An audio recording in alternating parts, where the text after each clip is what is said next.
Welcome to Sandeep online. আমি তোমাদের online sir Sandeep. আজকে আমরা শিখব এক্সেলে কিভাবে খুব সহজেই স্টক মেনটেন করা যায়। দেখতেই পাচ্ছ যে আমি অলরেডি একটি ছক তৈরি করে রেখেছি। এই দিকের পোর্শনটা হচ্ছে স্টক শিট, আর ডান দিকের এই ছোট্ট জায়গাটিতে লেখা আছে স্টক সামারি, যেখানে আমি product code, product name, purchase, sales এবং ওপেনিং ব্যালেন্স মেনটেন করব, আর ক্লোজিং ব্যালেন্স নিজে থেকেই ক্যালকুলেট হয়ে চলে আসবে। আর বাঁদিকে আমি কোন দিন কিনবো, তাদের ইনভয়েস নাম্বার কত, কার কাছ থেকে কিনছি বা পার্টির নাম কি, এই সমস্ত কিছু মেনটেন করব। এবার এই পুরো গোটা জিনিসটা তৈরি করতে গিয়ে আমাদের বেশ কয়েকটি ফর্মুলা শিখতে হবে। সেই ফর্মুলাকে জুড়ে জুড়েই কিন্তু আজকের আমাদের এই কাজটা। তাহলে খুব ভালো করে তোমাদের কিন্তু ব্যাপারটাকে লক্ষ্য করতে হবে। যেমন সবার প্রথমে আমি দেখাবো ছোট জিনিসটি, অর্থাৎ পারচেজ। এখানে অ্যামাউন্ট হচ্ছে 0। আমি যদি কোনো জিনিস কিনি, ধরা যাক 5টা কিনছি, দাম হচ্ছে 100 টাকা করে, অ্যামাউন্ট নিজে থেকেই কিন্তু 500 চলে এসেছে। সেলসের ক্ষেত্রেও তাই, 10টা জিনিস বিক্রি করছি, দাম 200 করে, অ্যামাউন্ট হলো 2000। এর যে কোনো সেলে তুমি পারচেজ বা সেলসকে দেখাতে পারো। যেমন আমি পারচেজ এই ঘরে দেখালাম 10টা 1000 টাকা করে, 10,000 ক্যালকুলেট হয়ে গেল।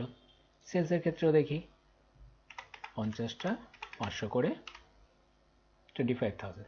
তাহলে এটার উপর একটা নিশ্চয়ই ফর্মুলা অ্যাপ্লাই করা হয়েছে। সেই ফর্মুলাটা তাহলে আমরা শিখব। নেক্সট আসছি, যখনই আমরা এই প্রোডাক্ট কোডের ঘরটাতে আসব, আমাকে এখানে কোনো আইটেমের নাম লিখতে হবে না। জাস্ট প্রোডাক্ট কোডটাকে আমরা এখান থেকে সিলেক্ট করে দেব, সঙ্গে সঙ্গে দেখতে পাবো ডান দিকে প্রোডাক্ট নেম চলে এসেছে, চলে আসছে। এবার স্টক সামারির দিকে খেয়াল করলে আমরা দেখতে পাবো যে P004 পর্যন্ত আমি প্রোডাক্ট কোড দিয়েছি এবং প্রোডাক্ট নেম দিয়েছি। তার নিচে অনেক কটা কোড আছে, কিন্তু তাদের কোনো নাম নেই। আমরা এর আগে অনেক ভিডিওতেও দেখেছি যে স্টক মেনটেন করা হয় শুধুমাত্র কয়েকটি মাত্র নির্দিষ্ট জিনিস নিয়ে। সেই জিনিসের বাইরে আমরা কিন্তু কেনাবেচা করতে পারি না। কিন্তু আজকে আমরা শিখবো যে এর বাইরে নতুন কোনো আইটেম এলো, আমি কেন বিক্রি করব না? যদি আমার সেটা ভালো প্রফিট দিতে পারে, তাহলে সেই জিনিসটাই আমরা বিক্রি করব। তাহলে নতুন আইটেমও ইনক্লুড করলে এই শিটের মধ্যে সে কোনো রকম ঝামেলা নেই। যেমন এখান থেকে আমি P005 সিলেক্ট করে দেখাচ্ছি, তাতে এখানে আসছে 0, মানে কোনো আইটেমই কিন্তু আমাদের কাছে এখানে নেই। P007 দেখাচ্ছে 0, কোনো রকমের আইটেম এখানে নেই। কিন্তু যখনই আমি এখানে কোনো আইটেমের নাম লিখবো, ধরা যাক P005 কিছু নেই, P007 কিছু নেই, আমি এখানে P007 লিখেছি। P007 এ আমি একটা নতুন আইটেম লিখলাম, ধরা যাক র্যাম। সঙ্গে সঙ্গে প্রোডাক্ট নেমে দেখো র্যাম কথাটা চলে এসেছে। আমি P0010 এখানে আমি লিখলাম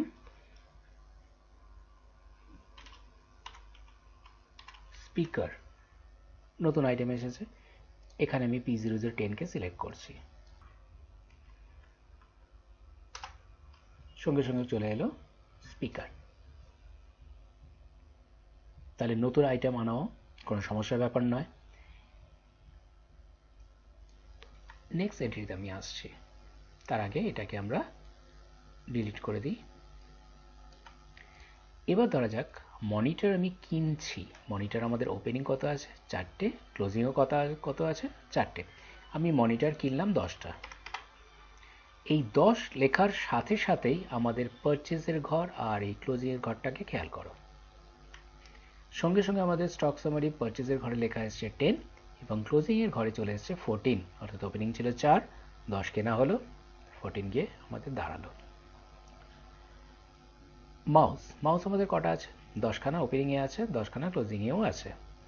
আমি এবার এইখানে মাউস আমি 8টা বিক্রি করে দিচ্ছি। যখনই আমি 8 লিখবো, সাথে সাথে এখানে দেখা যাচ্ছে যে সেলস হয়ে গেছে 8টা, ওপেনিং ছিল 10টা, পড়ে আছে হাতে 2টো।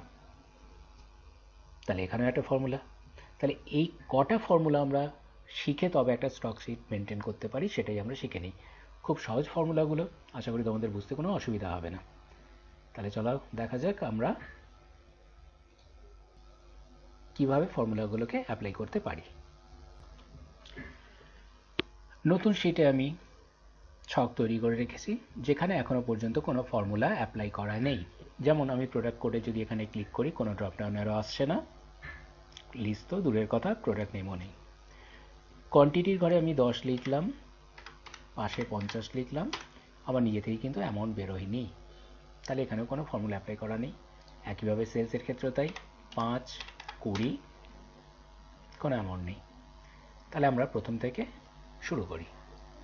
সবার প্রথমে পারচেজের অ্যামাউন্ট বার করার যে ফর্মুলা সেটা খুবই সাধারণ।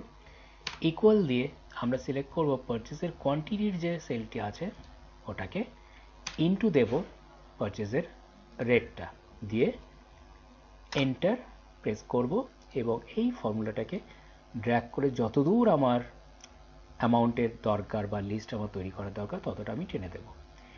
এবার আমি এখানে দেখি 5, 10, অ্যামাউন্ট বেরোলো 50, তাহলে এটা আমার কাজ করছে।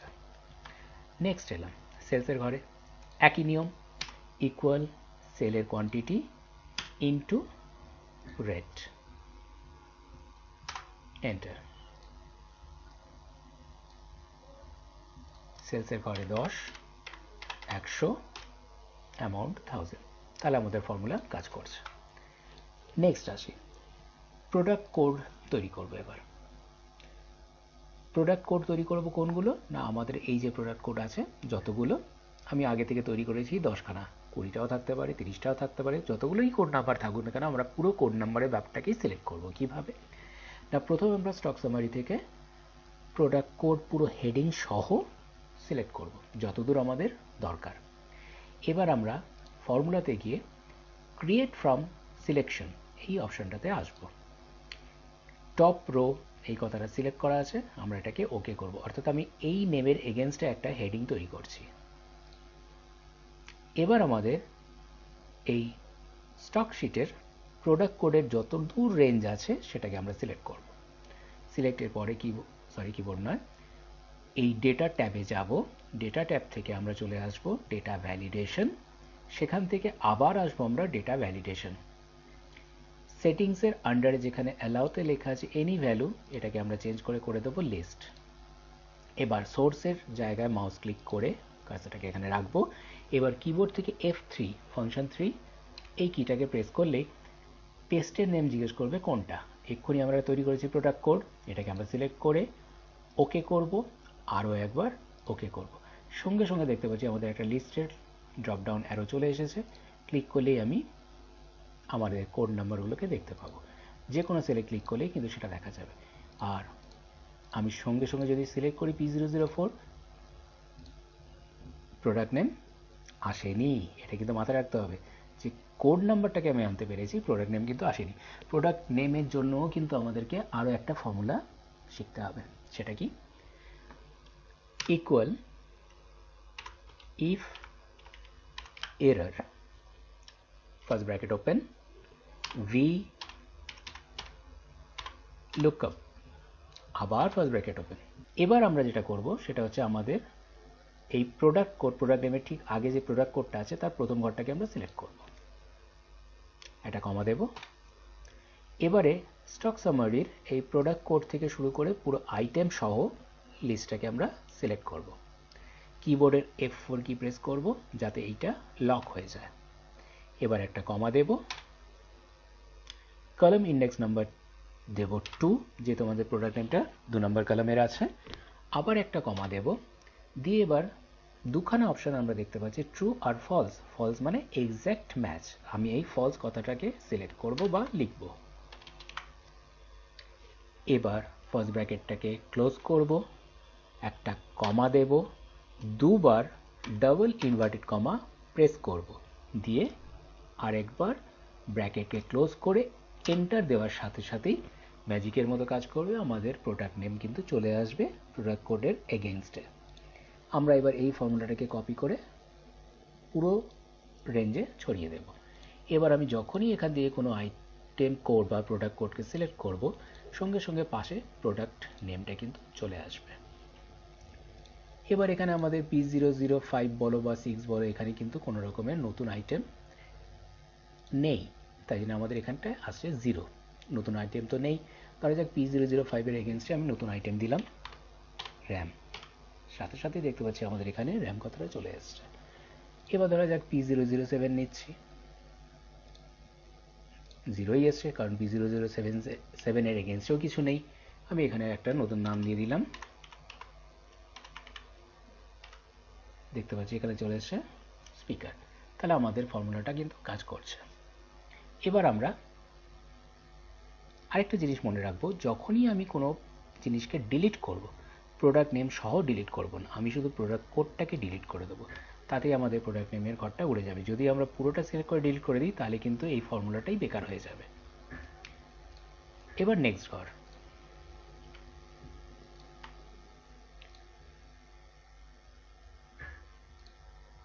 প্রোডাক্ট কোড নিলাম, প্রোডাক্ট নেম নিজে থেকে এসেছে। পারচেসের ঘরে কোয়ান্টিটি নিলাম 10টা। খেয়াল করলে দেখবে আমার এই মনিটরের ক্ষেত্রে কোনো এফেক্ট পড়েনি। পারচেসের ঘরে তো আসেইনি যে আমি কটা কিনলাম, এবং ক্লোজিংয়ের ঘরেও আমার কিছু এফেক্ট পড়লো না। সেলসের ঘরে তাই, মনিটর লিখলাম 8, সেলসে কোনো এফেক্টই পড়লো না। আমাদের এখানে দুখানা ফর্মুলা শিখতে হবে, একটা পারচেসের জন্য আর একটা সেলসের জন্য। কিভাবে? দ্য পারচেস ইনওয়ার্ডের ঘরে রেখে আমরা ইকুয়াল দিয়ে লিখব সাম ইফ, দিয়ে একটা ফার্স্ট ব্র্যাকেটকে ওপেন করব, দিয়ে আমাদের এই যে প্রোডাক্ট নেম স্টক শিটের যেটা আছে এই পুরো রেঞ্জটাকে আমরা সিলেক্ট করব, দিয়ে কিবোর্ড থেকে F4 কি প্রেস, একটা কমা, ঠিক স্টক সামারির আগে যে প্রোডাক্ট নেমের ঘরটা আছে এটাকে আমরা সিলেক্ট করব, আবার কমা দেব। এবার পারচেজের ঘরের কোয়ান্টিটির রেঞ্জটাকে সিলেক্ট করে দেব, কিবোর্ড থেকে F4 ব্র্যাকেট ক্লোজ এন্টার। এবার এটাকে কপি করে দিলাম পুরোটাতে। এবার আমি যদি কোনো জিনিস কিনি তাহলে আমাদের পারচেজের ঘরে এফেক্ট পড়বে, যেমন মনিটর আমি কিনছি 10টা, ঠিক 10 লেখার সাথে সাথেই দেখো এই জায়গাটায় 10 লেখাটা চলে আসবে। তাহলে আমাদের জিনিস কাজ করছে। আমি দেখে নিই মাউসকে নিয়ে, ক্লিক করলাম, সাথে সাথে মাউস এসছে। মাউসের এখানে কোনো রকমের এখন কিছু লেখা নেই, আমি মাউস নিলাম ধরা যাক 20টা, সঙ্গে সঙ্গে পারচেজের ঘরে চলে এসছে 20। তার মানে আমাদের এই ফর্মুলাটা কাজ করছে। এবার একইভাবে এবার আমাদের সেলসটাকেও এরকম করে নিতে হবে। কিভাবে? Equal some if first bracket open, product name পুরো ঘরটাকে সিলেক্ট করব, F4 কমা স্টক সামারি থেকে প্রোডাক্ট নেমের ফার্স্ট সেলটা, কমা এবার সেলসের ঘরে যে কোয়ান্টিটির লিস্টটা আছে, মানে সরি কোয়ান্টিটির ঘরটা আছে, এটা পুরোটা আমরা সিলেক্ট করে দেব। F4 কি লকিং, ব্র্যাকেট ক্লোজ এন্টার। দেখা যাক মনিটর 10টা আছে, আমি বিক্রি করছি 5খানা, তাহলে এখানে আমি 5 লেখার সাথে সাথেই সেলসের ঘরে ইনপুট হয়ে গেল 5, কিন্তু ক্লোজিংয়ের ঘরে কোনো রকম এফেক্ট পড়েনি। ক্লোজিংয়ের ঘরটা খুবই সহজ। কিভাবে করব? ইকুয়াল আমার ওপেনিং যেটা আছে সেটাকে আমরা সিলেক্ট করব, যে সেলটা সেই সেলটাকে সিলেক্ট, প্লাস পারচেজ বা ইনওয়ার্ডের যে সেলটা আছে ওটাকে সিলেক্ট করব, মাইনাস সেলসের ঘরে যেটা আছে ওটাকে সিলেক্ট করব। এবার এন্টার, কপি করে দিয়ে দিলাম। তাহলে দেখা যাক 4, 10, 14 মানে 14 মাইনাস 5 9। মাউস 20টা নতুন কিনেছি, ছিল 15টা, হয়ে গেছে 35টা। যদি আমরা মাউসকে বিক্রি করি 35 আছে, আমি ধরা যাক 15 বিক্রি করে দিয়েছি। 15 লেখার সাথে সাথেই আমাদের এফেক্টটা কিন্তু পড়ে গেল। এটা টানা হয়নি, তাই জন্য কোনো এফেক্ট পড়েনি। আমরা এটাকে কপি করে দিইনি বলে আসেনি। এবার আমি কপি করে দিলাম ফর্মুলাটাকে, সঙ্গে সঙ্গে আমরা দেখতে পাচ্ছি এখানে চলে এসছে 20। তার মধ্যে ফর্মুলাটা কাজ করেছে। নতুন আরেকটা আইটেম নিলাম, কিবোর্ড। কিবোর্ড কটা আছে? 10খানা আছে, কেনাও নেই বিক্রিও নেই। কিনলাম 10টা, 10 লেখার সাথে সাথেই পারচেজের ঘরে চলে এসছে কিবোর্ড 10, ক্লোজিংয়ের ঘরে চলে এসছে 20। তাহলে আমাদের ফর্মুলাটা অবশ্যই কাজ করছে। এবার তাহলে এটা পুরোপুরি সম্পূর্ণভাবে কোনো স্টক রেকর্ড করার জন্য তৈরি।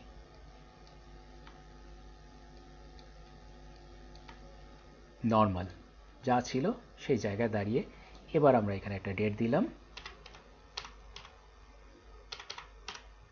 ইনভয়েস নাম্বার দিলাম, পার্টি নেম কার কাছ থেকে কিনছি তার নাম দেব, আর যদি পার্টির নেম মানে পার্টির কাছ থেকে না কিনি তাহলে লিখবো ক্যাশ। ধরে নিচ্ছি আমি পার্টির কাছ থেকে কিনছি এক্স। কি কিনছি, প্রোডাক্ট নাম্বার 4 নিলাম, মানে মাউস কিনছি। কত কিনবো না, ধরে নিচ্ছি 10খানা। কত করে নিলাম, 150 করে। আমার অ্যামাউন্ট হলো 1500। মাউসের ঘরে 10, 15 ছিল, ক্লোজিং দাঁড়িয়েছে 25। নেক্সট ডে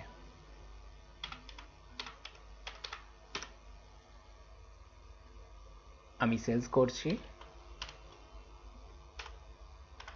ইনভয়েস নাম্বার লিখেছি, ক্যাশে বিক্রি করছি, পার্টি নয়। কি বিক্রি করছি না, মাউসটাই আমি বিক্রি করছি ধরে নিচ্ছি। তাহলে P004 নিলাম, মাউস চলে এসছে। পারচেজের ঘরে না লিখে আমরা লিখবো সেলসের ঘরে। কটা আছে, 25টা, আমি ধরলাম 5খানা বিক্রি করে দিলাম। তাহলে আমাদের ক্লোজিং দাঁড়ালো 20টা। তাহলে আমাদের ফর্মুলা অবশ্যই কাজ করছে। তাহলে এই ছিল খুব সহজেই স্টক মেনটেন করা, শুধুমাত্র কয়েকটি ফর্মুলার সাহায্যে। এই ফর্মুলাগুলো যদি তোমরা ঠিকমতো অ্যাপ্লাই করতে পারো তাহলে স্টক রাখা কোনো ব্যাপারই নয়। তবে এখানে একটা জিনিস বলার দরকার, আমি কিন্তু এই ভিডিওতে শুধুমাত্র নর্মাল স্টক মেনটেন করা দেখিয়েছি, এখনও পর্যন্ত কিন্তু স্টক রিটার্ন আমি দেখাইনি। স্টক রিটার্ন নিয়ে আবার হাজির হব নেক্সট ভিডিওতে।